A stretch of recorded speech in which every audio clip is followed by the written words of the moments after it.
I am not Juwan Howard, and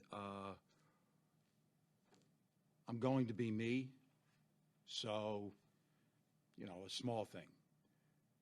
I've never sat down during a game. So there'll be a chair there, but it will be for him.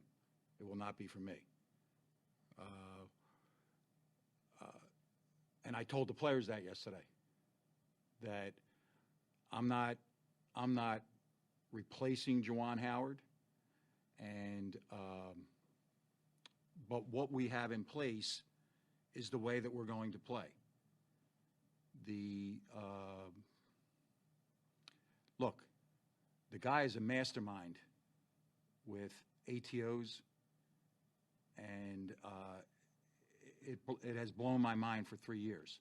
Like, I don't know that he's repeated an ATO in any of these games for 3 years. That's not who I am. So we're going to have a way that we're going to approach our timeouts. We're going to come out timeouts organized. We're going to come out of timeouts with a pattern. I'm going to run the timeout the way that I run it, and but I'm not going to mimic him. And I didn't mimic him yesterday in practice, and will not today. Bill, was Juwan able to address the team at all yesterday before this all kind of came down? And if so, what was the message? No, he did not, and he addressed everybody in the program twice late Sunday night via text, and just that was a family text. Also, logistically, I guess, what changes, between scouts and recruiting, some of those other things? How are you guys divvying up any differently? No, this is my scout. Rutgers is my scout, and then Illinois, Howard or Sadi. Chris Hunter will move up. Chris Hunter was on the floor yesterday for practice. He dealt with the bigs, and that's terrific. A terrific teacher there. Scouts stay the same. Howard Isley is going to be the offensive coordinator, right? It's he and Juwan that have put together this really effective and massive playbook. So you'll see Howard Isley get up, he'll make a call, and then he'll sit down. We're not engaging with referee. He's not overcoaching. And I need to make sure that the referees know that. Like sometimes they want, it's, all that. Any of these referees that have the time to tell kids to sit down during a basketball game, they're not doing, they're not paying attention to what's going on. Like, we got these guys. You take those 10 guys. So you'll see Howard making calls. And then even during timeouts, he'll give me the call that we're going to go out on out of the timeout with.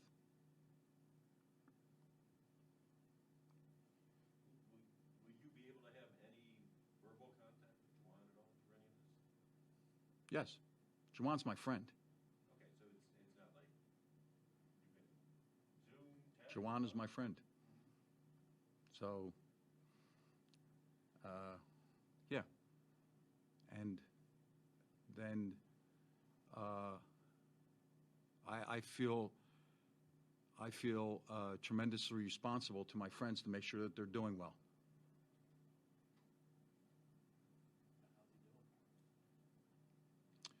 Juwan is very remorseful, and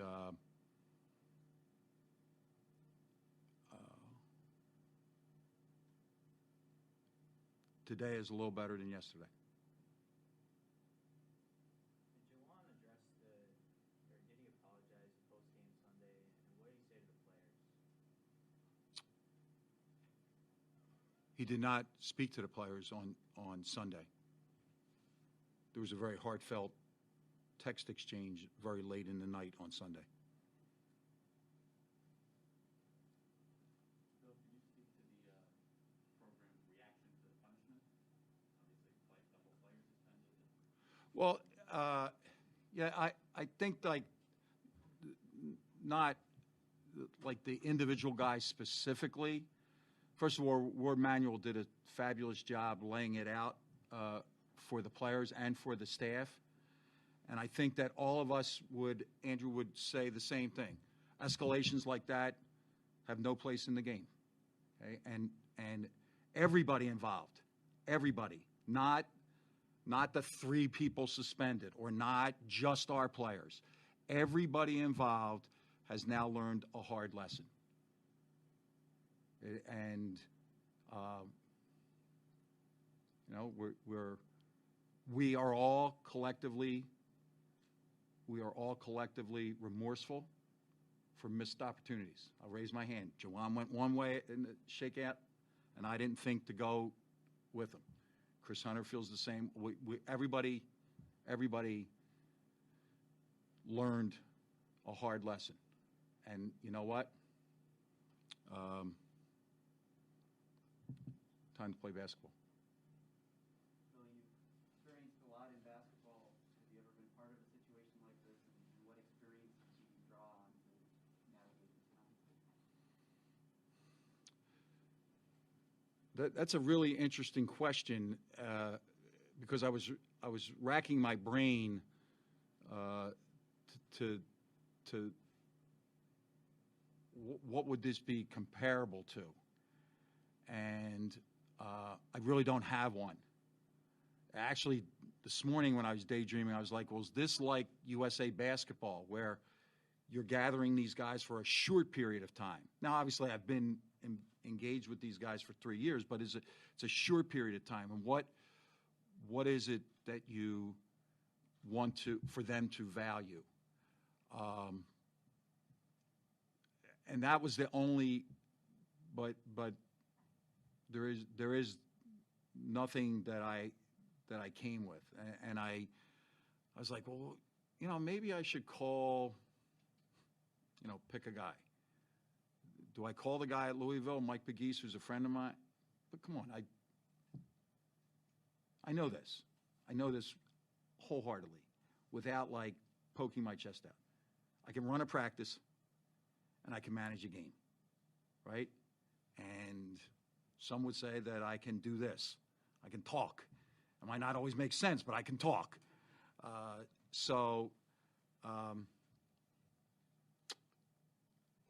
Think that forward together. That's what this has to be. Forward together, and I'm a part of it. I'm no more or less a part of it than Howard Isley or Sadi Washington or Eli. We're doing this together, moving forward. I have a question. Yes. You said everyone learned a lesson. Was there a teaching moment where you sat the team down and said, you know, this can't happen, this is why? Was it a lesson learned with the players? Ward Manuel. Ward Manuel. He gave a like, I'm not that savvy with all the stuff that's going on in you know, the way they teach, but he gave a master class in what was learned. So he deserves the credit.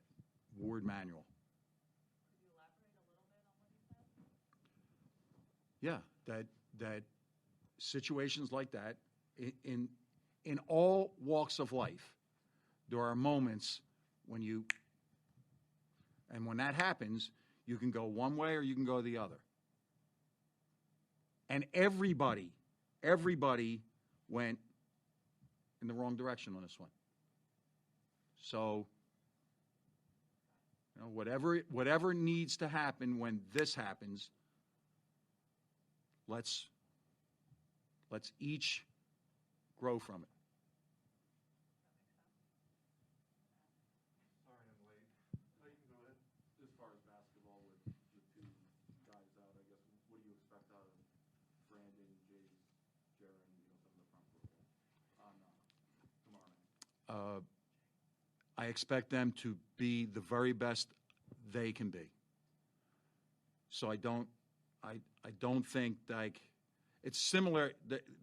I'm in a similar role to them, right? Like, I'm not Juwan Howard, right? I am not. And Brandon Johns is not Musa. So be the best Brandon Johns, right? And be able to walk out of here tomorrow night and say that was as good as I could give. And guess what? Take Thursday off and come back Friday and be better than you were on Wednesday. But you can't come up with a game plan and say, well, Musa averages 8.1. How are we going to get 8.1? No, that's not going to work.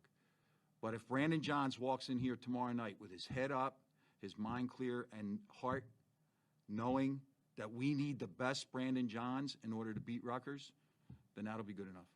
And that's the message to all of the guys, to every guy. And, a little inside baseball. What Terrence Williams and Musa Diabate are doing is they're being the best them. And how are they doing that? Those two kids who are rotation players are playing scout team. Yesterday's practice and today's practice. And they did it with joy in their heart. That was uplifting to see yesterday.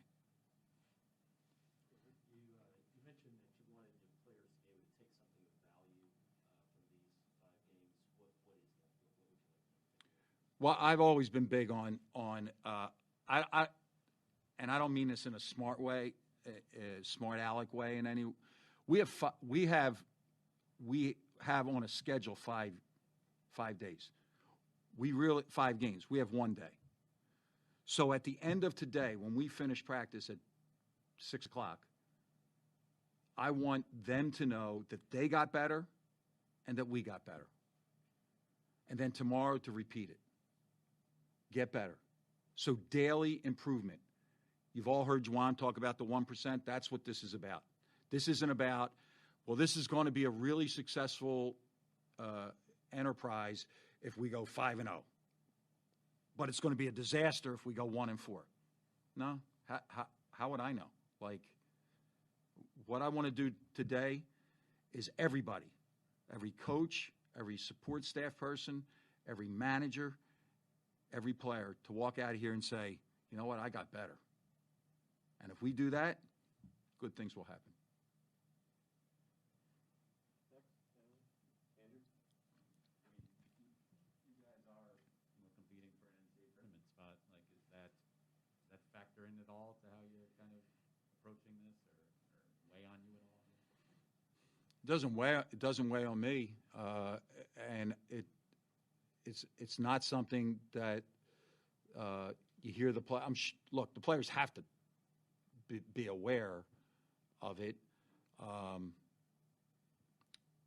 but the only thing that we can control is this idea of improvement, right? We have to play better. We have to play better against Rutgers than we did at the RAC. We have to play better against Rutgers than we did at Wisconsin. We have to be better in practice today than we were yesterday. Everything else will, those are rewards. These are our responsibilities today. Well, situations like these can go a variety of ways, and you never really know. Do you view it as an opportunity almost to be galvanized to a certain degree with together as a team? Yeah, that's interesting. I would say it this way. The only way we can move forward is together, right? If we move forward and this guy makes a left and I make a right, well, then we didn't move forward. Maybe these 3 people move forward. So to me,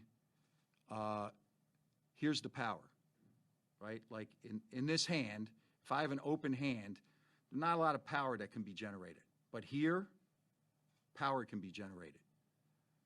So let's move powerfully forward. Not just, well, let's get Tuesday out of the way. So I don't know about galvanizing, but I do know this, that it's clear to all of us, to everybody involved, that we're only doing this together. And to be honest with you, if we fail, we fail together.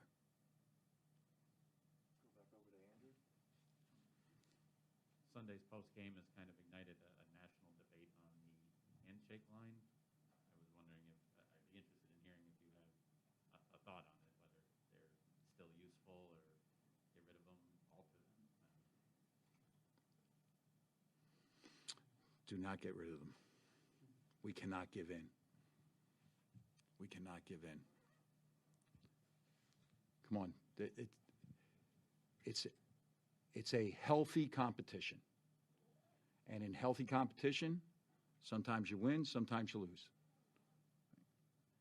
So there's salesmen all over Michigan. They're going to go into a company today. They're either going to get the sale or they're not going to get the sale. But I'm not going to shake hands and say thank you for this opportunity. So, look, this is about more than basketball. It's about teaching young people lessons. And not just the young people that are playing the game, right? All the young people that watched, all the young people that support these teams, right? Man up. Man up, right? The three-point shooting, obviously, the last few games hasn't been there. The open looks, certainly. Is there a rhyme or reason to it for you? Have you been around a team that maybe was this erratic? Because we've certainly seen some games where they were falling. I don't really know the rhyme or the reason. It's just amazing, and some of these student managers are fascinating to me. I'm sure it was the other night, two of the kids were having a conversation at another table, and they turned around to me and said, "Coach, do you know that we've never won a game where we shot higher than 25% or less than 41%? My first reaction was, you need a hobby. Like, you need to do something that's different than this. And then when I was at shoot-around that night, Steve Lapis, who's a really good friend and was doing the game for CBS, he told me, he said the same thing. And I said, I don't have a reason. I mean, it's not, we take a lot of shots. We practice a lot of shots. We take game shots. No team that I've been involved with here has guys that come in and get more shots. A game shot is different than shooting one in the PDC at 8 in the morning.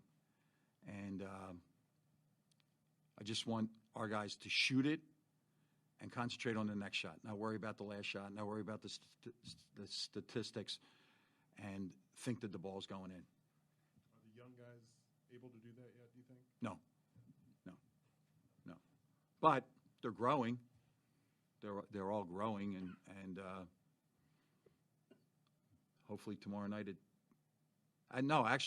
hopefully it starts today. Phil, just to clarify, you mentioned Ward Manuel addressed the team. Was that a practice yesterday or a meeting? What was it?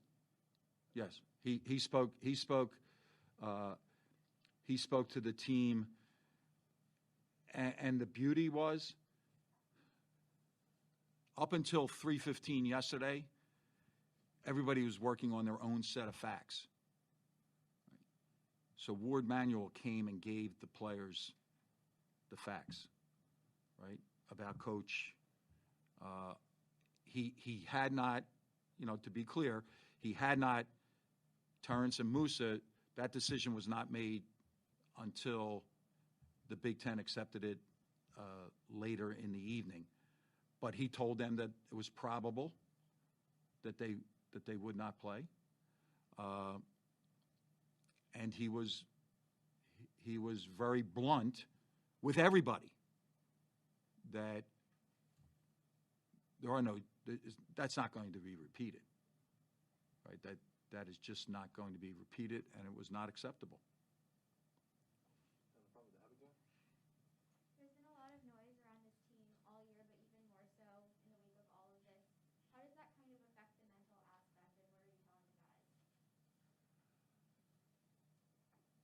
I'm sorry, the noise, like the hype and, Yeah, well, with the recruiting class coming in. Right.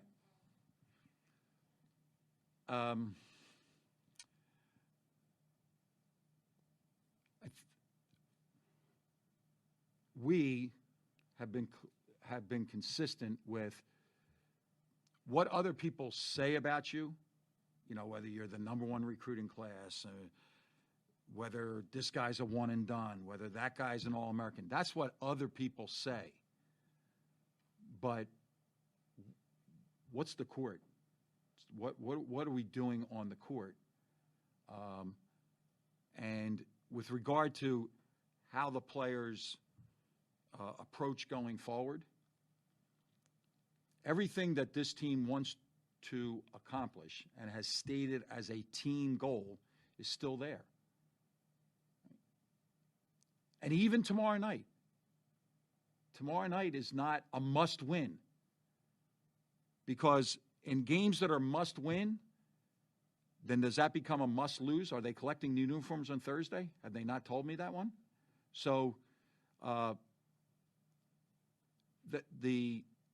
and I don't mean this in a mean-spirited way, but the external noise takes practice to block it out and to do what we set out to do.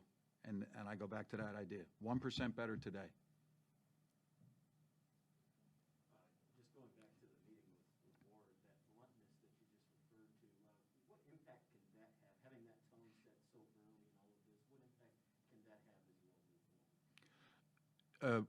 What it was it was a master class in leadership. It was a master class in leadership. And now take in all the external factors, right? There's a Michigan grad, a Michigan parent, right?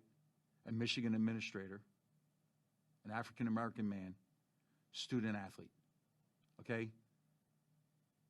So if the players, which they do, have blood that's flowing through their veins, they got it. It was a master class in leadership. And if we want to be like, we want to get a script underneath a TV, I don't even know what they call those things, the scroll underneath, like crisis man. No. It was leadership to the fullest extent. And I applaud him for it. Phil, you mentioned that you can still be in contact with Juwan during the suspension. I guess, is there anything he's allowed to do to help the team during the suspension? Is he allowed to offer game input at all? Juwan is permitted to have contact with players. He's permitted to have contact with coaches, staff. He will and has expressed his love for everybody, and everybody in the program has expressed their love for him. Working on something on Will Cheddar. Wondering what you've seen out of his development this season, kind of being that behind the scenes, but also, making sure he grows for the future. Well, during his recruiting, I have said, if he can play, this is the stuff of movies, right?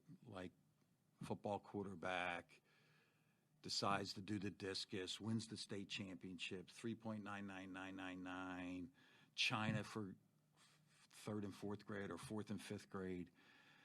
And his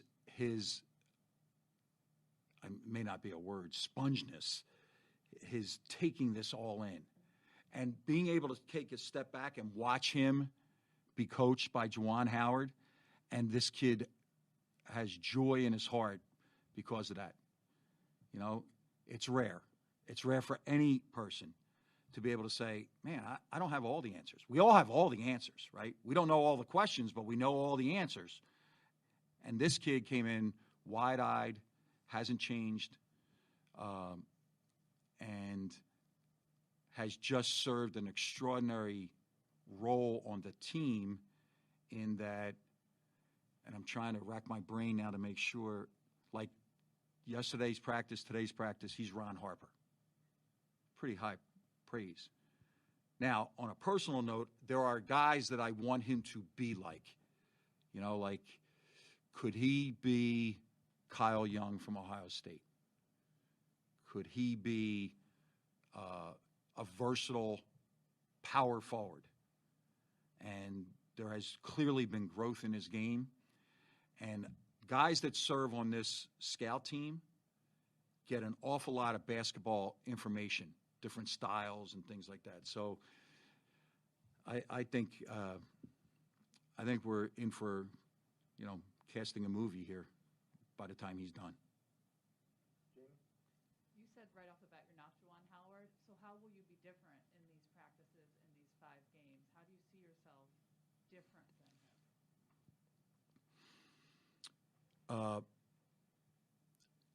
And I'm not being self-deprecating, but I don't have the offensive mind that he has. I don't have that in my DNA, in my coaching DNA. I don't have a library of ATO plays like he has.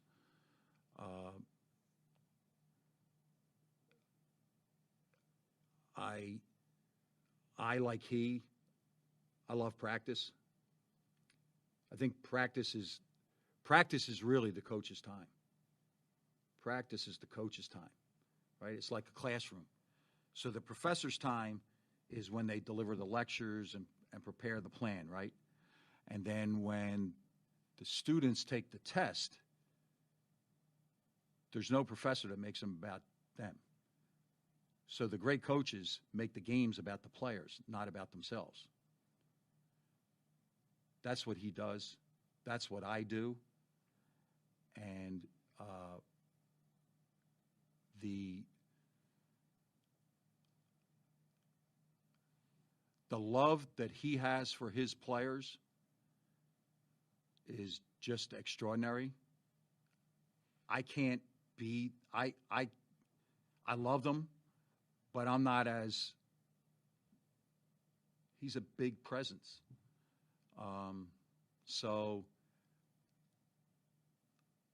And I'm going to tell you, like, I tossed and turned on Sunday night.